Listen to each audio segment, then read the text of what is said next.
Lorsque le soleil se lève sur la savane africaine, un royaume invisible s'éveille. Ici, chaque ombre cache une règle, chaque regard une intention.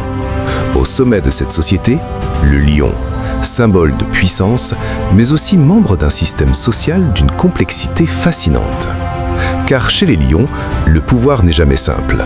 Il est fragile, contesté, éphémère.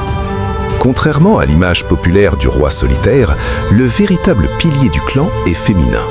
Les lionnes sont liées par le sang. Elles naissent ici, grandissent ici et y restent toute leur vie. Cette stabilité familiale crée une structure sociale rare dans le monde sauvage. Une solidarité presque indestructible. Même parmi les lionnes, un ordre subtil existe. Les plus expérimentés dirigent les chasses, les jeunes observent, apprennent et attendent leur tour. Ce savoir transmis de génération en génération est la clé de la survie du groupe. Le mâle dominant impressionne par sa crinière et sa stature. Pourtant, son pouvoir est précaire.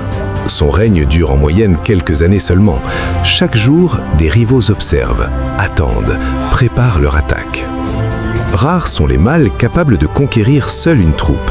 Alors ils s'allient, souvent des frères, une coalition. Ensemble, ils multiplient leurs chances de victoire et partagent ensuite le pouvoir. Lorsqu'une coalition défie un roi, la violence éclate. Griffes, crocs, rugissements. Le combat peut durer des heures. L'issue décidera du destin de toute la troupe. Si les nouveaux mâles triomphent, un changement radical s'impose. Les anciens sont chassés, parfois blessés mortellement. Et les lionceaux issus de l'ancien règne deviennent des cibles. Une stratégie instinctive visant à assurer la transmission génétique des nouveaux dominants. Vers l'âge de 2 ou 3 ans, les jeunes mâles sont expulsés. Commence alors une errance solitaire, dangereuse. Faim, blessures, confrontation. Seuls les plus forts survivront assez longtemps pour défier un roi. Pendant ce temps, les lionnes orchestrent la survie. Une chasse n'est jamais improvisée. Certaines encerclent la proie, d'autres la poussent vers une embuscade. La coordination est essentielle. Une erreur peut signifier plusieurs jours sans nourriture. Une fois la proie capturée, l'ordre social reprend ses droits. Les mâles mangent en premier, puis les lionnes, enfin les lionceaux. La hiérarchie s'impose, même face à la faim. Les petits observent tout.